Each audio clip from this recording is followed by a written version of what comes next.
Yeah, and I think success is really about what are the goals for our specific clients. So success for us are really making sure at the end of the day that we're driving outcomes for our clients. So whether that be scripts lifts for pharma clients, could be driving in-store traffic for a restaurant brand, making sure we're creating new clients for insurance companies. At the end of the day, it's really about how do all these video assets come together to ultimately drive outcomes for our clients. So how are you helping your clients adapt to the increasing complexity of measuring across both linear and streaming? Yeah, I think it really all starts with, first and foremost, understanding their audience and understanding where's the growth going to come from with and finding that right audience.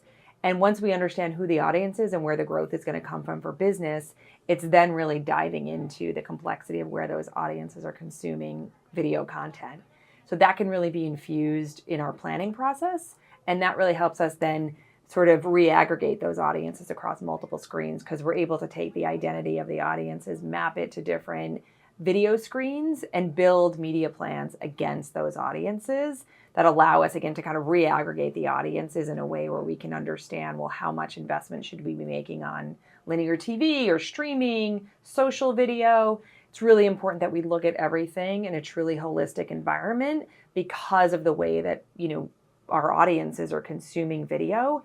We have to make sure that we look at everything in a really holistic way so that we're building a plan, activating that plan, and ultimately measuring that plan in a consistent end-to-end fashion against a common set of data points. And I think that's what we're really trying to lead clients down the path of, is that level of holistic view, end-to-end planning, buying, and measurement in a really consistent, cohesive way to drive the outcomes that they're looking for. I mean, I think that must be very hard given the fragmentation, the fragmented nature of the convergent TV landscape. So are there any specific innovations in terms of cross-screen measurement that you found effective in helping your team achieve these goals? Yeah, I think as we look at a lot more cross-screen measurement partners, so whether that is an EDO, VideoAmp, iSpot, even Nielsen One, we are starting to see a lot more of that big data help us truly measure all of these video properties in a much more cohesive way.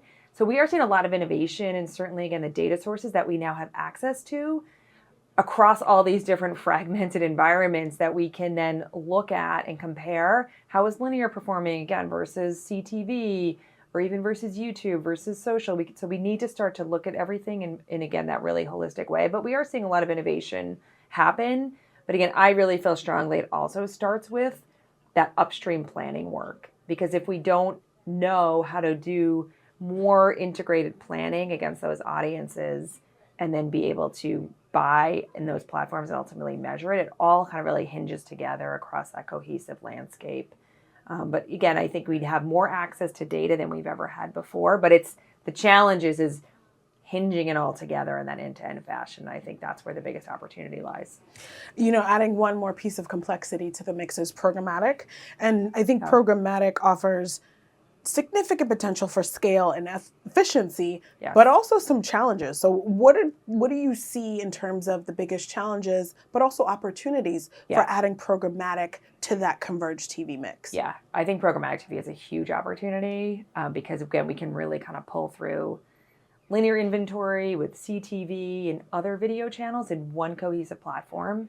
The biggest challenge, though, has been access to the inventory. We can't get the inventory at scale that we need to in a platform because it's more limited inventory, and there's a reticence to put a lot of that inventory in a programmatic environment. So that's really the biggest challenge. It's still very sold on a direct IO basis, and I think if we don't have inventory at scale, then we can't actually activate it. But the biggest opportunity, again, in my view, is that we can have a full view of video in one platform, find that audience that we're looking for, build reach frequency models, including linear and CTV and other video platforms. There's a lot of opportunity to realize that vision. But again, if you don't have the right quality inventory at scale, then we're back to kind of where we are now, which is just a lot of fragmentation. So if you look ahead, you've shared some thoughts about this, but if you look ahead, how do you see advancements in data and technology kind of shaping your media strategy in this converged, programmatic, linear streaming TV world? I think it does go back to, again, like if we can really prove the efficacy and the outcomes that we're looking for with the new advancements we have in measurement, we have much more audience-based work that we can look at. So we've got, again, more identity solutions that we can tie out to outcomes, so that those outcomes that we can really measure in a much more granular way help fuel future plans, right? So those are then fed back into our planning process to then start to optimize and recalibrate the channels that we work on. But it does mean that we need to really, again, make sure that there's that circular process happening where we're taking those outcomes. We're not just that's not just a static result, that those are then being fed back into the upstream planning work to then, again, plan out which channels are working best for our outcomes that we're trying to get to. And so I think we'll start to see a lot more of that connective tissue happening in an end-to-end process. So that's on a big industry level. Yeah. How specifically do you think Mediabrands kind of fits into driving that change? I think we're really trying to drive the change because of our Acxiom, because of the relationship that they have with Acxiom. So because we own that data asset, we can really understand and what growth audiences we're going after. We have the Acxiom ID that we can append to our planning process, and we have an end-to-end platform by which we can do this planning, buying, and measurement in one end-to-end ecosystem. And that's really, I think, where we see the biggest advantages with IPG Mediabrands and our Interact platform, coupled with Acxiom, and being able to build out those end-to-end solutions.